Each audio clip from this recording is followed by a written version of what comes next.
There's terror for the residents of EastEnders in upcoming episodes when there's a loud explosion at the Argee Bhajee restaurant. Of course, towards the end of the year, residents came close to witnessing another explosion thanks to Aaron, Charlie Wernham, and his gang, who planted a bomb in the Argee Bhajee, where the new mosque is planning to be. After Aaron told Harvey, Ross Boatman, what was going on, the police were called and safely detonated the bomb.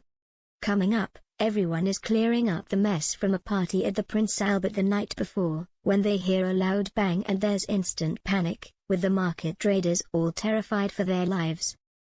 With so much right-wing activity in the square recently, it comes as quite a relief when everyone discovers that the explosion was caused by a gas leak rather than any terrorist activity, but as the dust settles there are worries about whether anyone was inside the building at the time. Was anyone hurt?